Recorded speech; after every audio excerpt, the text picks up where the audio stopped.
I'm proud of the officers I worked with on January 6th. They fought extremely hard. Our worst nightmare really come true, an attack on American democracy right here in the nation's capital. I experienced the most brutal, savage, hand-to-hand combat of my entire life.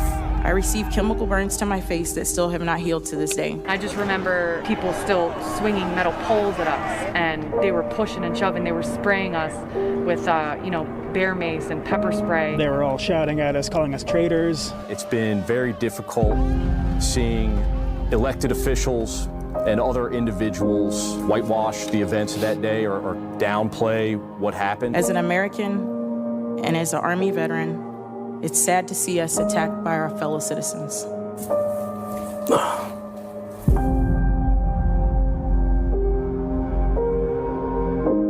Midas Touch is responsible for the content of this advertising. Oh, good, because I wouldn't want to be responsible for the content of that. No, hello, everybody. So here's what we got today. Today we got a report, a bipartisan report. Yeah, that's shedding some light on the January 6th insurrection. And we need a whole lot more light shed on the January 6th insurrection after reading this report. Here, how bad was it? Okay, let's answer that question. So the Trump nuts that were plotting the attack had more intel and more planning than those who were tasked with protecting the Capitol, according to this bipartisan report. Now, why would that be? Because the language had to be negotiated. They had to use the word attack because obviously that's what that was, but they didn't want to use the word insurrection. Now, they didn't want to get into like what caused it or who's responsible, like whether or not saying we're going to go do trial by combat, Rudy, or I'm going to go with you. We're going to go up to the Capitol and I'll be with you. And if Mike Pence goes along with us, and if he doesn't, well, too bad for Mike. What this report actually says is that we need better intel. We need better planning. We need better training. We need better intel. But no assessment for what caused the riot. No assessment at all, because that would include watching the tapes. That would include watching the Stop the Steal, Save America rally. And they didn't want to watch TV or something.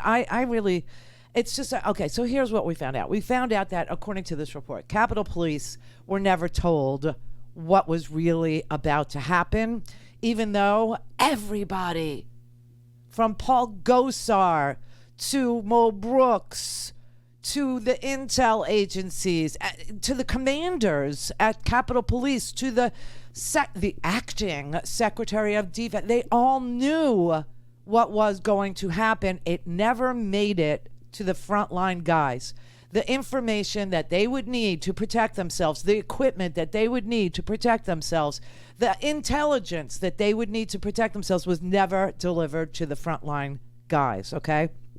Capitol Police intelligence officers, this is what the report says, Capitol Police intelligence officers knew as early as December 21st, now we're talking January 6th, okay, that protesters planned to, quote, bring guns and other weapons to the January 6th demonstration and turn them on law enforcement officers who then blocked the entry to the Capitol. They knew that there would be rioters. They knew that they were sharing maps. Yeah, maps of the Capitol campus online. They knew they were discussing the entry points into the Capitol building.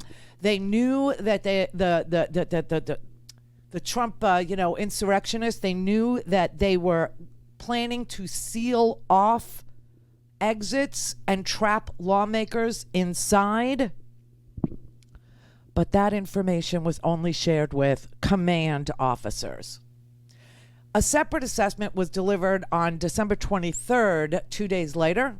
It had zero mention of those findings in it. And then there was a follow-up on December 30th that also made no mention of the bringing guns, the other weapons, the campus maps, or the plan to seal and trap the lawmakers inside.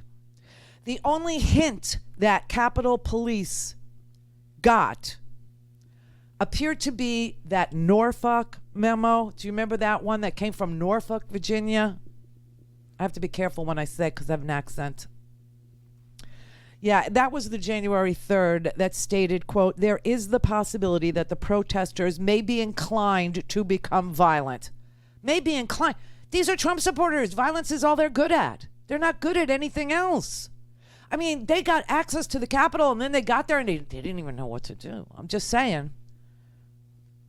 But the Capitol Intelligence Unit was calling the threat, quote, as late as January 3rd. They were calling the threat, quote, remote and improbable. Hello? Donald Trump, a reality TV star, the host of Celebrity Apprentice, being the president, is also remote and improbable. And yet it happened. And yet it happened. And this report goes nowhere near who's responsible, the big lie, Rudy Giuliani, trial by combat, Paul Gosar, Mo Brooks, start kicking ass today. Remember that? Remember? Today is the day American patriots start taking down names and kicking ass. Remember that? Now, our ancestors sacrificed their blood, their sweat, their tears, their fortunes, and sometimes their lives to give us, their descendants, an America that is the greatest nation in world history. So I have a question for you. Are you willing to do the same? Are you willing to die for Donald Trump? Are you fully entrenched in our death cult? Oh, my God. So, you know, Mo Brooks, that's who that was right there, is being sued by Eric Swalwell. I don't know if you know this. Eric Swalwell brought a personal lawsuit against Mo Brooks for endangering his life. And they could not find Mo Brooks. He's a congressman. They couldn't find him, couldn't locate him, couldn't serve him, couldn't deliver the service, the actual papers that are required to notify somebody that you are moving in court against them in a lawsuit. So Swalwell had to hire a private investigator, and finally, yesterday or the day before, they were able to serve Mo Brooks, his wife, at the house. And Mo Brooks is beside himself now. He is just so... I guess he's going to ask people to sacrifice their lives and blood for him and, his, money, because it's a civil lawsuit and the only recompense is money. But, I mean, this is just so unbelievable. So now we got this report, and the report was, according to this joint bipartisan task force that put this report out, this was a limited in scope view, and they decided to look at how to fix it before they looked at who was responsible for it. So leave it to bipartisanship to not get to the root cause of any damn thing ever. What, you were too busy? I mean, Donald Trump watched the whole thing on TV. You were too busy to do that? I watched it on TV. We all watched it on TV. Everybody knows what happened. So we have reports now on how various agencies failed to stop this riot, but we can't get a commission or a bipartisan report on how the riot was caused. You know what?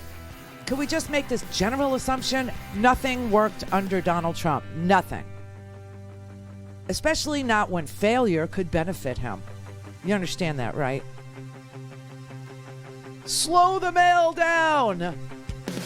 Oh, that didn't work? Storm the Capitol. Kick some ass. Wow.